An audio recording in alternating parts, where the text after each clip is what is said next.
Hey guys, how is everyone today? If any of you watched my little life update, you know that I have had some crazy things going on, and I am so ready for some sister wives snark.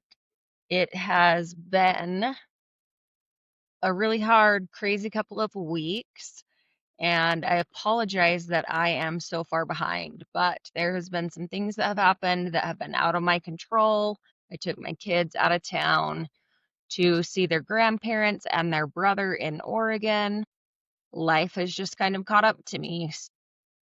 If you don't know who I am, my name is Emily, and I grew up in the Apostolic United Brethren, the AUB, or the work, or the group, or the All Red group. My father is David Watson. He is the current prophet or leader of the Polygamous cult here in Utah. If numbers are accurate, the AUB has about 10,000 members. The FLDS, where Warren Jeffs came from, has about 4,500 members, and I think the Kingstons have about 7,500 members.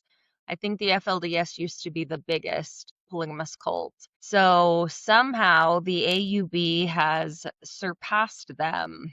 Surprise, not surprise. Anyways, I'm ready to get into season 20, episode 5, and let's see what we think. Okay, guys, this episode starts out with Mary and Jen sitting in a cafe together having breakfast. And Mary talks about Logan calling her and asking her for her candy cane recipe.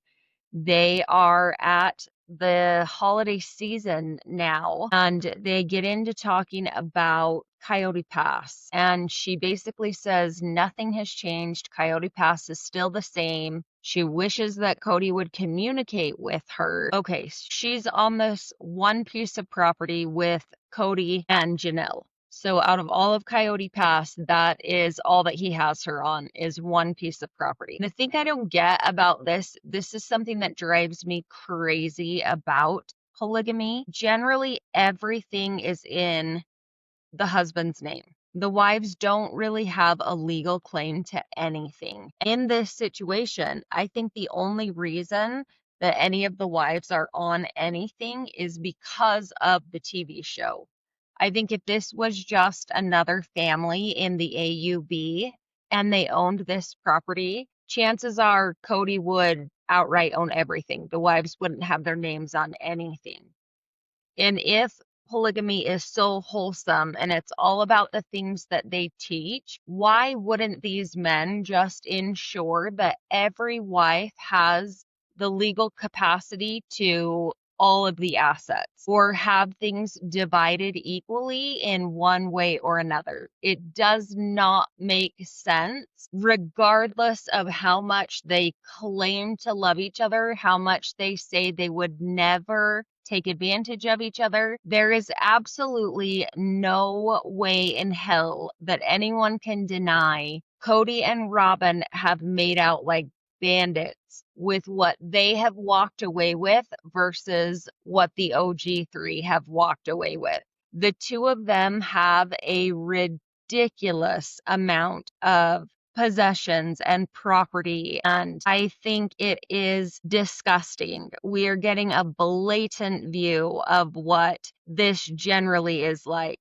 And if he decides he wants to be kind and fair and generous, it's out of the goodness of his heart, right? These men are like gods and these women just orbit around them. And if they're unfair or unkind, then the women can just walk away with nothing. And these men know that there will always be another woman who will line up to take their place. Absolutely agree with Mary when she's talking about the fact that Christine and Cody came up with an agreement that she would sign over Coyote Pass. So her stake in Coyote Pass, she's going to take her name off of that, and then she's going to keep all of the equity in her home. And I agree that that made sense at the time. for Christine and the situation that she was in.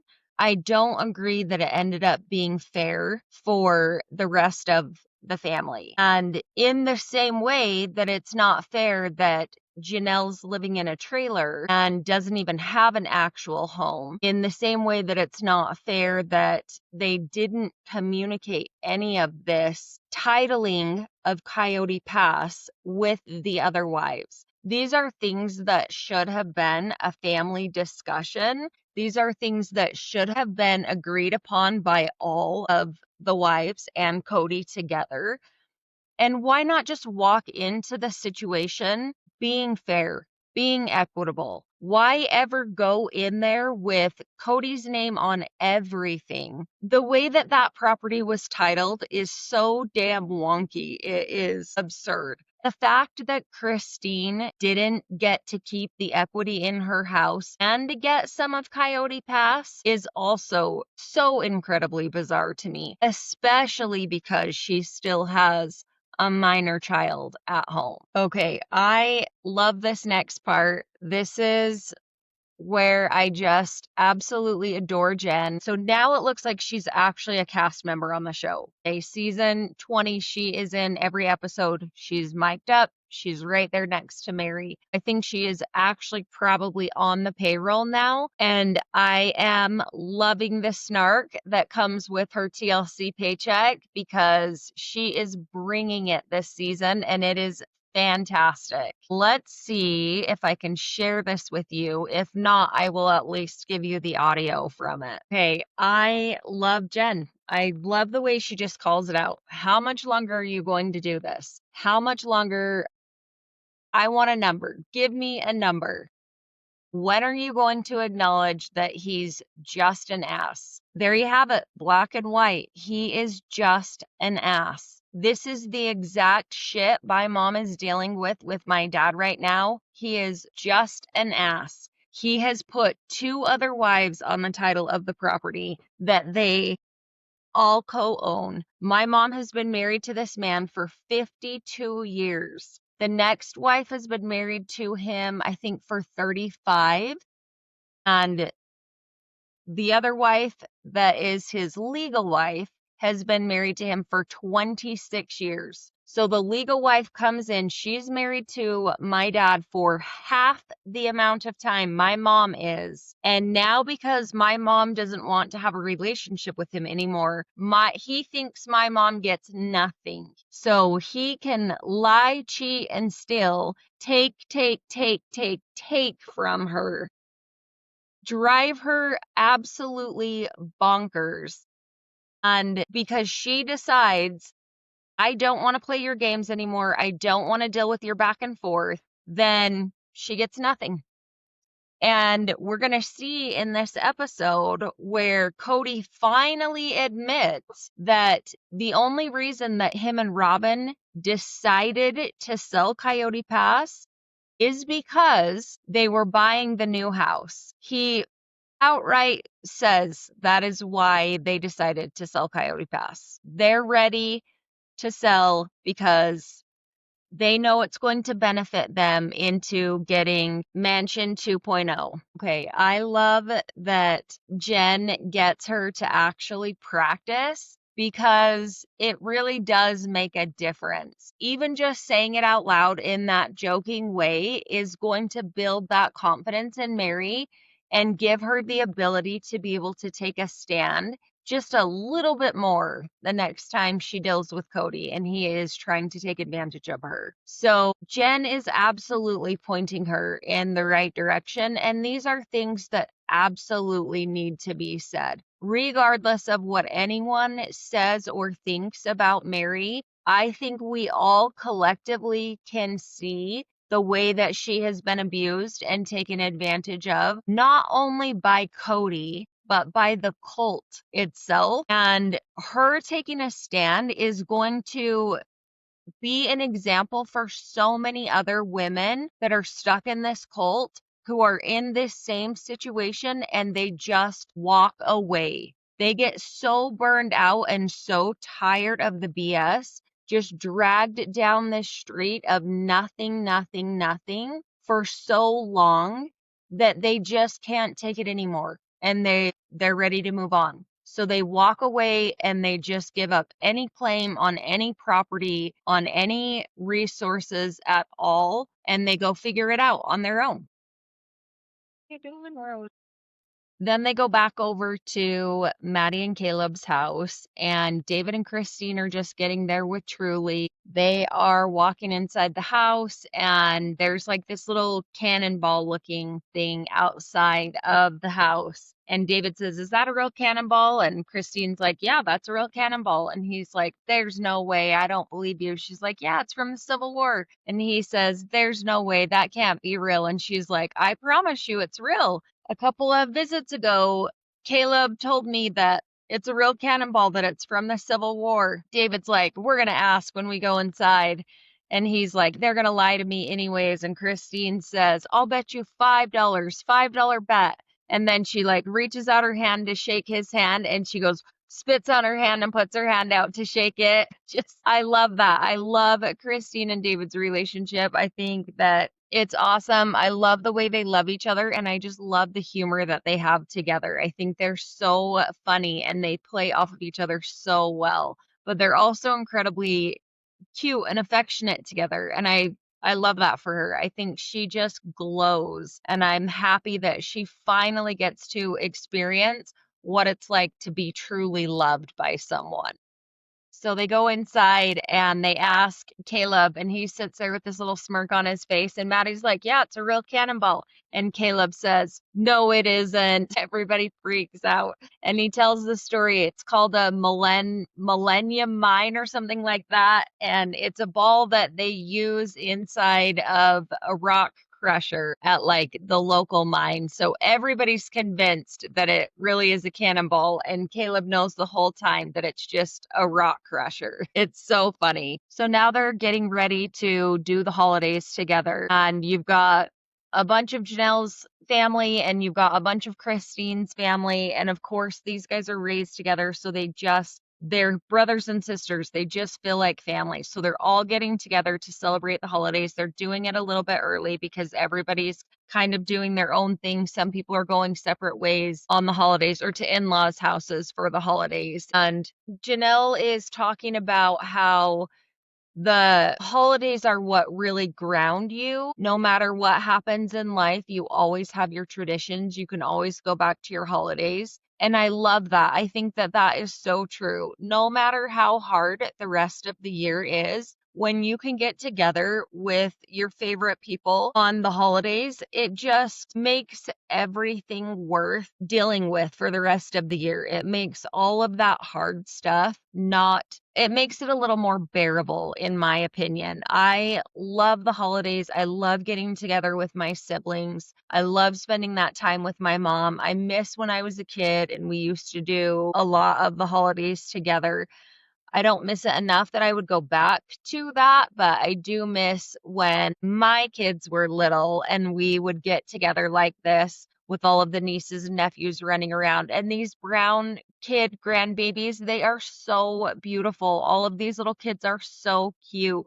It's just fun to see all of the brown siblings come together and start to do these traditions with their kids and, bring that magic into the next generation in this family. Of course, David has to tease Janelle about being on Farmers Only, and Janelle's like, "David just can't get over the fact that I'm not going to date." Christine, very wise Christine, says, "Listen, not all guys are hard like Cody. Most guys are really easy." She starts talking about how everyone's easy. Not everyone. She starts talking about how all these different guys are easy, and David's easy, and Caleb's easy, and the producer says, "You mean easy going? These guys are easy going." And Christine's like, "Yeah, Janelle doesn't like easy guys. She likes easy going guys." So it's fun to find these little glimpses of humor because this show has gotten so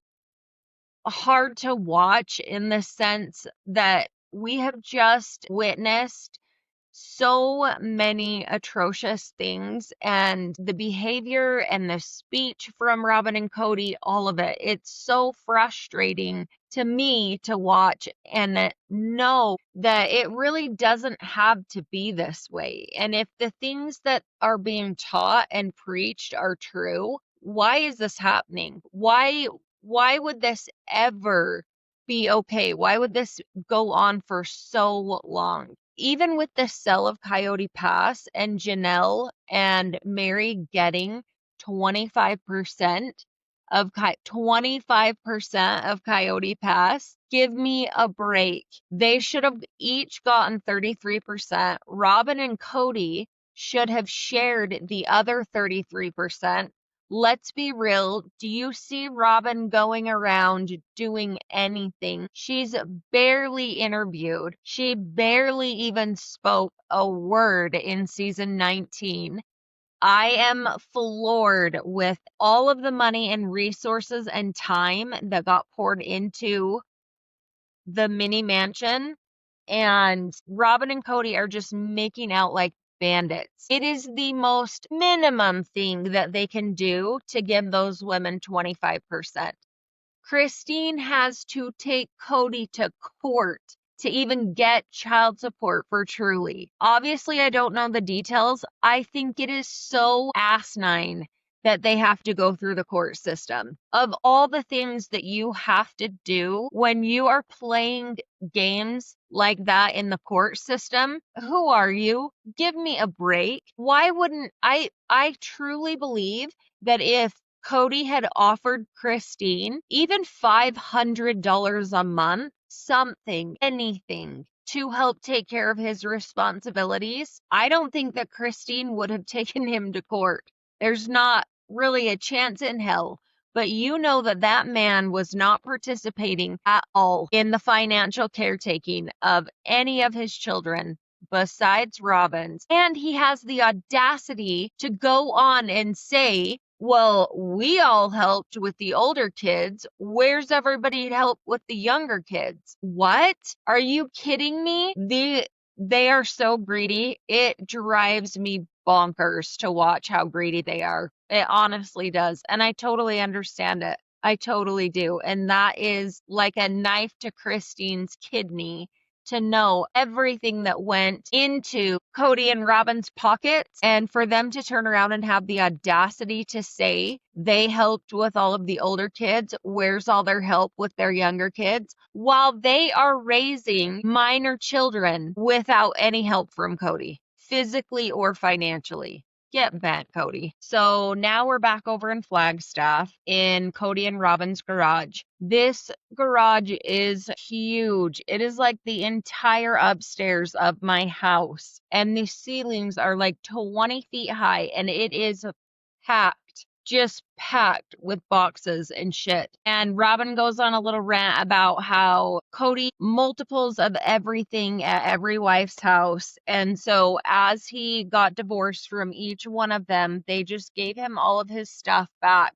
And it's all boxed up and taking up all of this garage space. Then she asks him, where are your drums? And he says, they're in the garage. They're literally standing in the garage. Okay. And she says, where are your drums? He says, they're in the garage. She says, they're in your garage. These people have two garages now. Two garages now. Mary doesn't even have a house. Yes, she has her mom's property in Parowan that she bought with her own money while she's still contributing to the family. Christine walks away with her equity in her Flagstaff house. Janelle doesn't have a house, period. She gave everything to the family and walked away with nothing.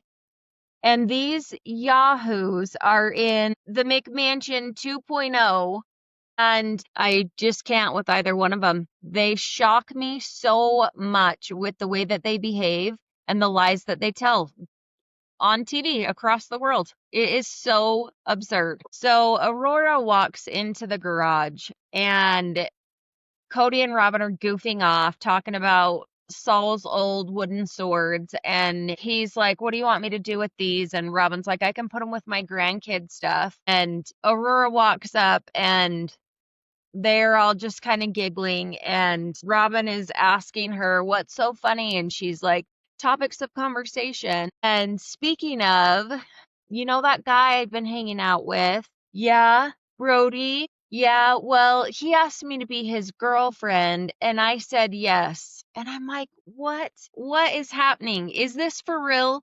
The look on Robin's face almost has me thinking that it's for real, and the way that Aurora is like wringing her hands together. And then, of course, Cody gets this like smug look at like, ooh, this is going to be good. You know, like we're going to get into this. I don't understand how at 22 years old, this is like the big storyline. I'm not saying that she should be doing anything different. I think it's great that she is going to college and finding her own church and doing her own thing.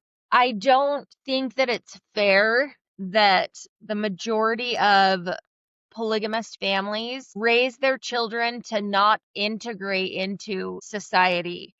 And I know from personal experience and from most polygamous kids that I talk to, you feel like such an outcast, like such an outsider, that you don't have a way to really talk to or click with your neighbors, your friends at school, you know, people in your community. You just feel so alienated.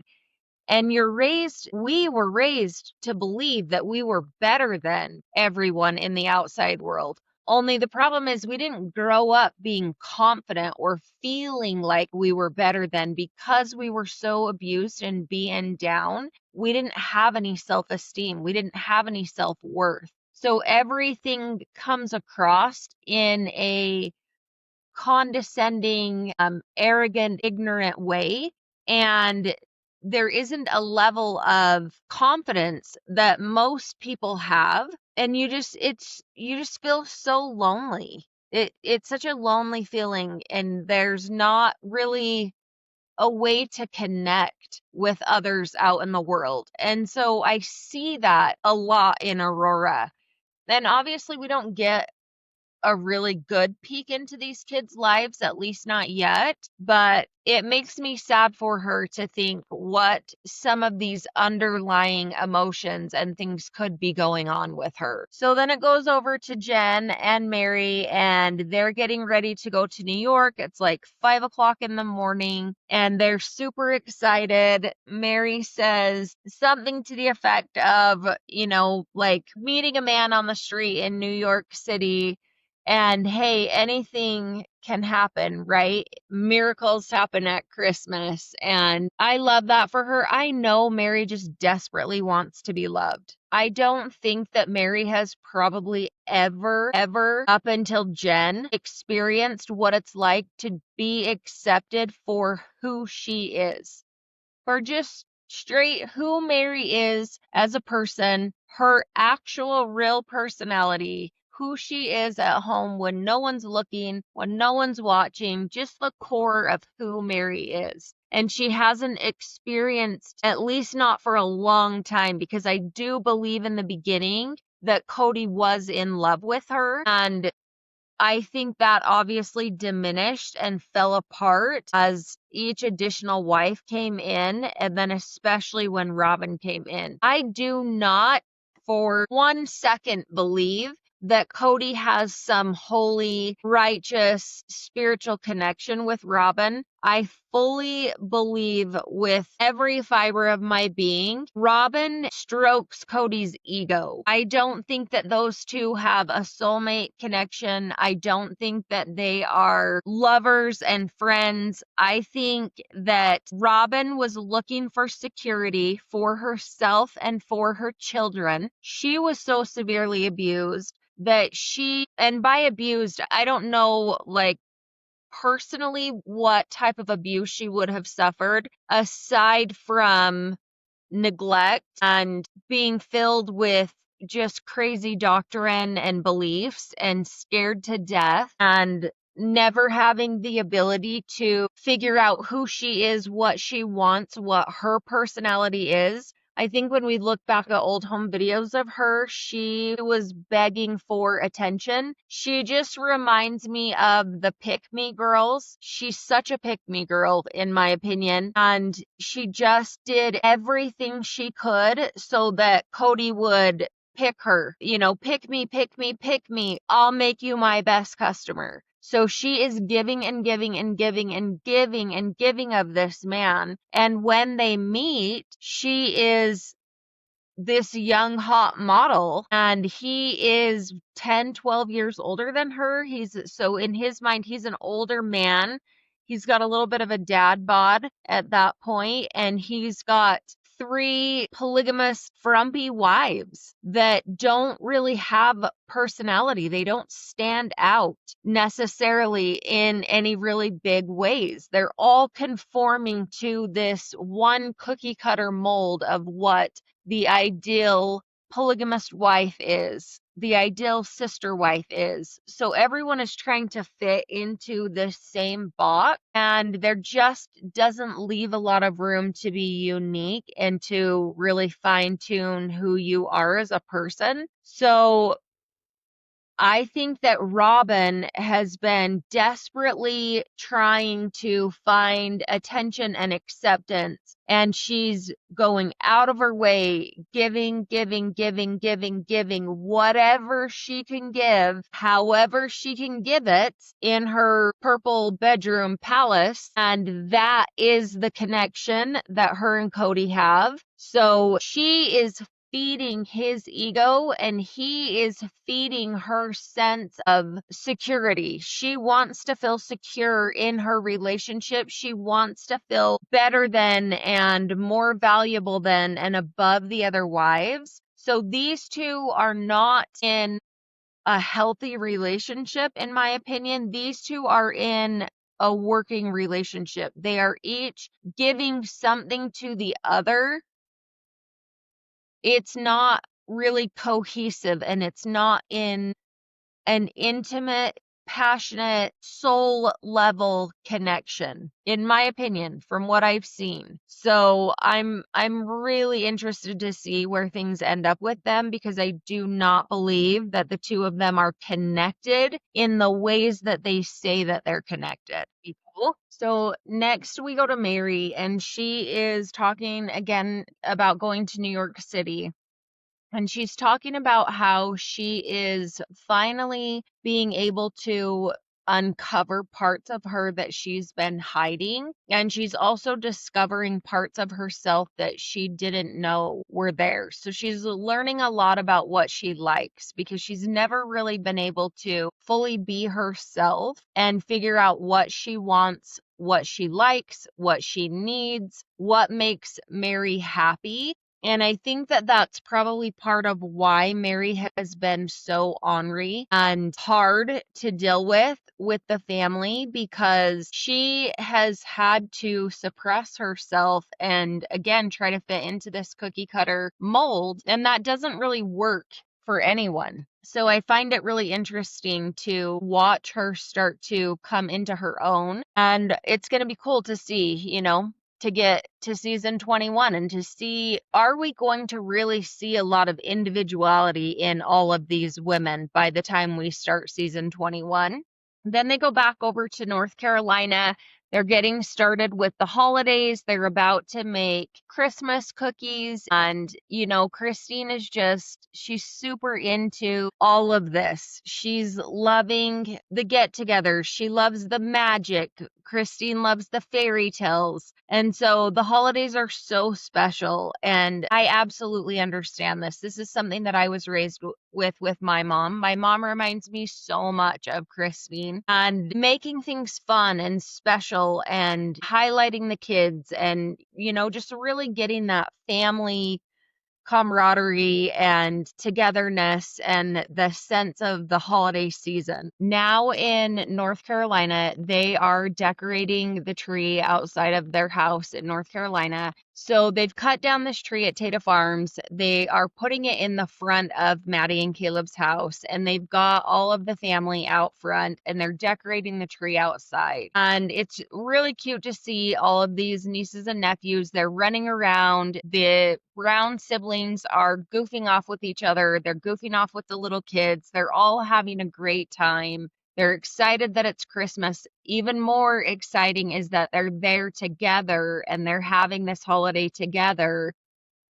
And Christine talks about when they lived in Flagstaff, her and Janelle became friends. And she says, "We were fine before then. We really became friends there, and we realized that we had something that was more important than Cody's rules." So these two women clicked on a friend level, like that soul deep. You know that you could not talk for 6 months or 6 years, and when you do, you're going to pick up like there has never been a space or time between you. You really just have that bond and that connection, and you'll always be soul sisters. They have such a special bond, and I love that about them. I think it is awesome that this situation can dissolve the way that it did, and that these two women can walk out of the ashes holding hands, lifting their kids above their heads, and saying, "We're going to move on. We're going to rebuild. We're going to build something on a firm foundation."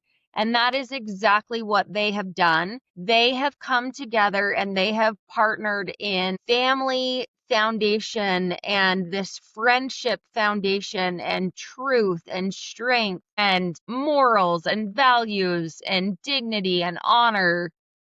I love it. I absolutely love it. These women have been railroaded by the narcissists in the family, and to see them do what's right by their kids and to do what's right by themselves and to do what's right by each other and even by Mary and Robin and Christine. It fascinates me. I think it's awesome that they didn't walk away and become insanely bitter and toxic. They are going to pick up whatever pieces are left and they're going to build the best of what they can, and they're going to make the most of it.